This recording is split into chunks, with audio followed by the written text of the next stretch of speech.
say the reason why I came here today was not only to talk about drums and to talk about being an amazing drummer and all of this stuff. No, the reason why I'm talking to y'all is because y'all are the next, and it wasn't nobody like me to sit down and tell myself, tell me at a young age what to do and what not to do. So for me, when I started playing drums when I was 3. And then my mom, she basically, shout out to my mom, by the way. But yeah, my mom, she's the GOAT, man. If y'all know my mom, she the GOAT. She's the GOAT, top tier. So my mom basically used to take me to like different clubs and stuff around the city, like music clubs. There was a spot called the 5 Spot, which was downtown. And a lot of the people that were there, you had like The Roots, you had Jill Scott, you had Soundcheck, you had Fatback Taffy, which included like Eric Tribbett, and you had the Spankies and the Lil Darryls and the Questloves, the Jeff Bradshaws, the Dre and Vidals, the Bilals, the Floetries, the Glenn Lewis, all these different artists that were all in this one place. And I'm in there at like 8 years old, chilling. You know what I'm saying? Like just soaking up all the energy. And my mom used to just have me around, like, and that's where I did fall in love with music outside of just being at church. And what caught my attention was the emotion behind playing music, like how it made me feel, how it made the person that was in the back drunk want to cry, you know what I'm saying, or want to scream out, you know what I'm saying? Like that was, for me, that's what caught my attention. So from that, I started traveling with Ty Tribbett when I turned 14 years. When I turned 14, I started traveling with Ty in GA. That was like from 8th grade to 12th grade. I started traveling with them. So every weekend I was out with them, and I was just there. I wasn't even playing drums. I was just around, you know what I'm saying? Like I was just setting up the drums, handing out water bottles, you know what I'm saying? Like anything to seem busy. I went to a music school by the name of Girard Academic Music Program, GAMP, and they allowed me to travel and do these things from 8th grade to 12th grade. And I hit 15 years old, 16 years old, and Ty was like, yo, you think your mom will let you go to LA? I'm like, heck yeah. Like, I'm already missing school. Like, like, I'm gonna go. And I show up to rehearsal, and it was just me and Ty and his brother, Thaddeus Tribbett. So I'm sitting around. I set the drums up for the drummer that was there before, Pudge. And they was like, no, get on. So I'm like, what exactly? I'm like, what? Like, but see, this goes back to the point I was making earlier where I'm saying I was just sitting around and I was watching, like just waiting my turn, not being hype, not being the term Joe that we say, just watching, sitting back and waiting my turn, but being prepared. So I get into rehearsal and we just start playing the song. And because I was raised around the Spankies and the Lil Darryls and the Boots and all of these guys, I was the youngin' that was always there in the room. And at the studio, when it was time to get on the drums, what you think I did? Went for it. I knew every part. I knew all the old versions. I knew all the new versions. I knew all the little hits that the horn players was doing, the guitar player was doing. I'm doing everything, and that's where it says in the Bible, say, be ye also ready, and that opportunity came. I was ready for it, Now I'm 16. And I'm like, all right, cool. I'm in 12th grade now, about to graduate. And Ty like, yo, I'm about to do an album. I want you to play drums. I'm like, what? It's up. So I did the Fresh album with Ty. And if y'all ever, have a chance to go on iTunes and look it up, the Fresh album by Ty Tribbett, that's how I graduated high school. I was writing a journal every day. And I handed that in to my principal. And that's how I got my, my high school diploma to get out of school. And from that, I was like, I need to get some endorsements. I want some gear. I want some symbols and all of that. So I was walking up to these companies, right? I'm like, yo, what's up? I'm Trey from Philly. I play with Ty Tribbett. They like, who?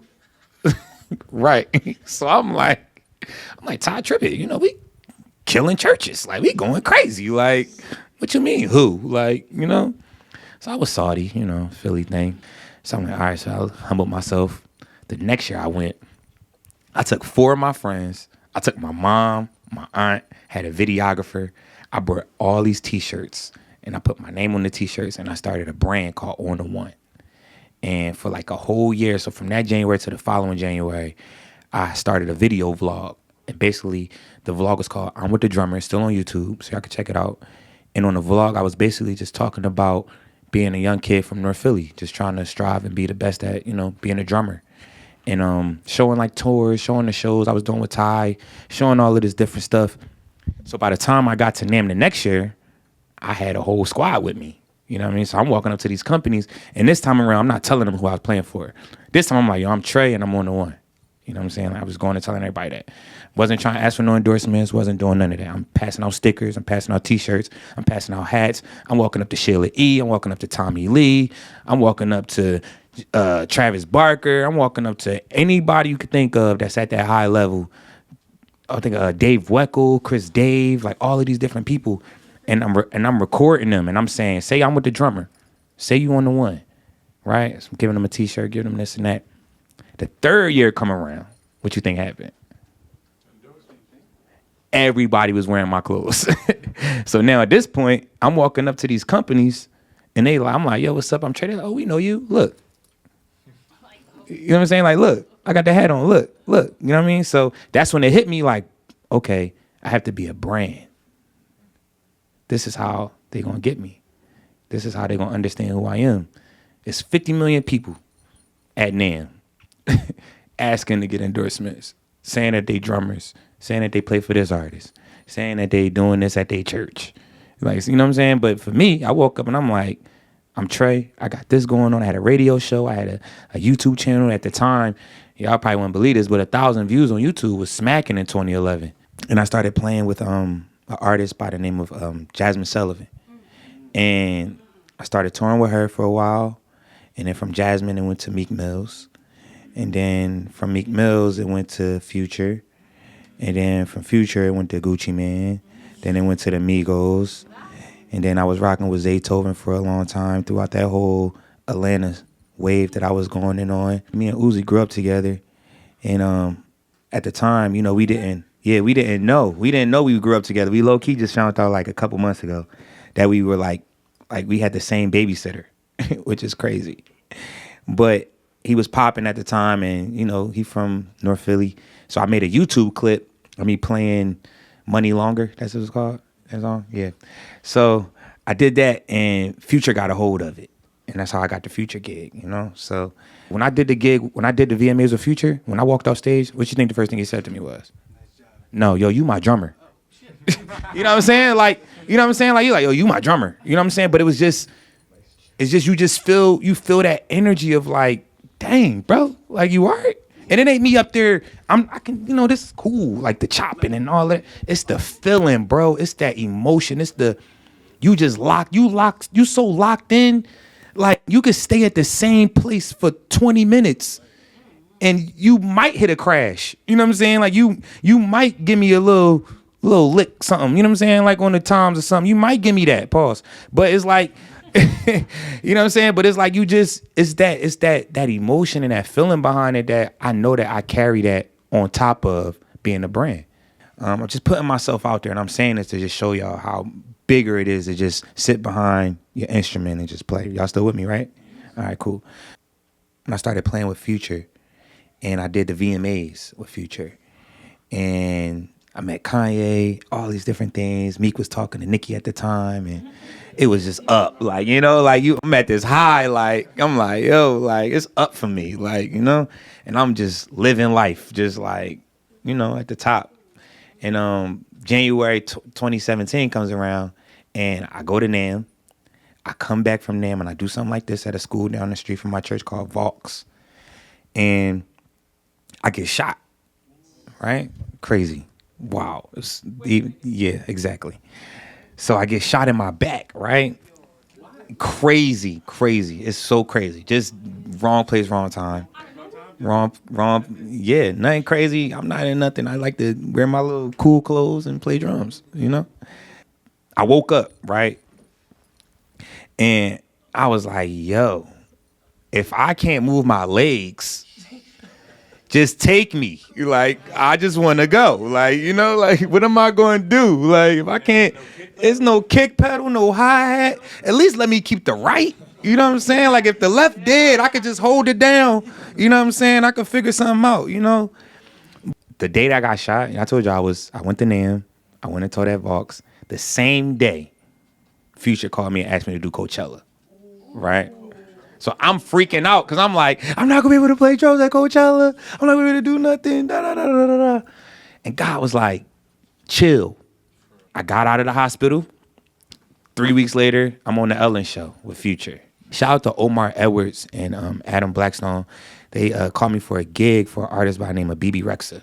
Well, 2019 comes around, and I go on tour for a whole year. I'm on tour the whole year. I'm out with the Jonas Brothers. The first time I met Jay-Z was at a Jonas Brothers concert, which was random. But we was it was like a little pit that was like in the middle of the state, in the middle of the arena. And I would go out there because, that's where we hung out at during the show, because we didn't play for them. So, and Jay-Z was there, and everybody was walking up to him, trying to take pictures with him, da da da da da. So he just kept looking back, right? I guess he was trying to make it seem like he wasn't paying them no mind. So he was looking back at me and one of my homeboys that was with me at the time. And after a while, I saw that it was him at some point, but I was just like, oh, all right, that's Hov. Like, I'm freaking out in my mind, but I'm like, I'm still too cool for this. So let me, right. So I'm watching the band. So I look forward, right? And he looked back again. So then this security guard that I know, because Future had the same security as them, he like, yo, Hov here. Like he want to talk to you. So I'm like, what? Like, I don't know this dude. Like, so I'm like, all right. So I go up, I'm like, what's up? Da, da, da. He like, what you do? I'm like, I play drums. He like, I kind of figured you played drums because you wasn't paying attention to Jonas Brothers and they standing right here. And I'm like, yeah, no, that's my people's up there playing drums and da da da da. So I go up and we talk or whatever, and we just cool. I'm just sitting there chilling, cooling. And I could have ran the clip. I could be like, yeah, I play for Meek Mills. I do this. I know a little Uzi. I'm from this. Da da da da. X Y Z da. But I was just chilling, just being real chill, whatever. And the next time I seen him, it was, yo, what's up, Trey? Like, that's simple. Like, you know what I'm saying? Like, just read in the room, because in that moment, I could have been hype bull. Like, you know what I'm saying? Like, and I think I use that as an example just by saying, like, just be chill. So from 2010 to 2020, I've been touring my whole life. I'm used to just going home, packing, maybe be home for a week or two. I'm always at church every Sunday, but I'm always leaving after that, So it's like a young lady from Chicago who lives in Atlanta now by the name of Lyrical. And she was like, look, whatever I could do to help you get back on your feet, I got you. So she starts managing me.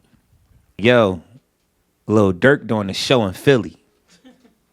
Can you come to Nodo for a rehearsal? Go to the club, Lil Durk walk in. He ain't really paying us no mind. Rap, play, da-da-da-da, it's gonna be killing. We go do the show. So now for like a whole year, so the whole 2020, I'm like meeting people outside, you know what I'm saying? Making friends, building relationships with people, because that's really what this industry is. Like, the industry is really based off of relationship. So, like, it matters on how you treat people. It matters on you showing up on time. All of these things matter. How you carry yourself, all of this stuff matters, like with being a musician and being in the industry. So just being nice, just speaking to people. I may not know exactly what you do, but I know who I am and what I want to do, So I'm just keeping that forward. So like, it's like a year after Von dies. So it's like, that's crazy that you laugh.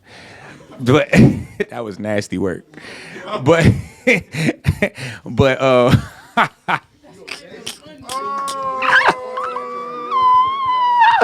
I'm only playing. I'm playing, bro. But I'm not playing. That's playing though. But I'm not playing. But that's funny. But yeah, so I do the gig with Dirk or whatever, and then Dirk like, yo, Lyrical, da-da-da, small world, we lock in, cool. No. So me and Dirk get cool, One day I see him, feeling how he feel. I go and talk to him. I'm just asking him how he doing. Like, you good? Da-da-da. Like, let's pray. Right? Just me being me. I don't know. I'm just normal stuff. Like, I'm like, let's pray. So we prayed. Never happened before with him at that level. He's Muslim. So it's like, it was, I guess it was, I don't know. I'm not going to say it was awkward because he allowed me to do it. So we just got tight, So now we done built that relationship.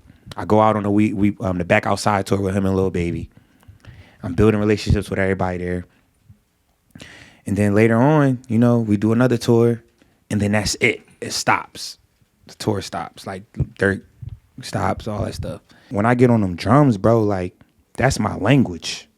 I ain't out here getting high. I ain't out here throwing back liquor every 24 seconds. Like I'm out here living my life playing music, bro. So when I get on them drums, you gonna feel that, bro. Like you gonna feel that. So when I'm with these artists, it's deeper than just me playing drums. You know what I'm saying? Like you feeling the energy, you feeling the, you know what I'm saying? Like it's an anointing, bro. I just wanted to just encourage y'all, man. You know, just let y'all know that like everything that I have going on is possible.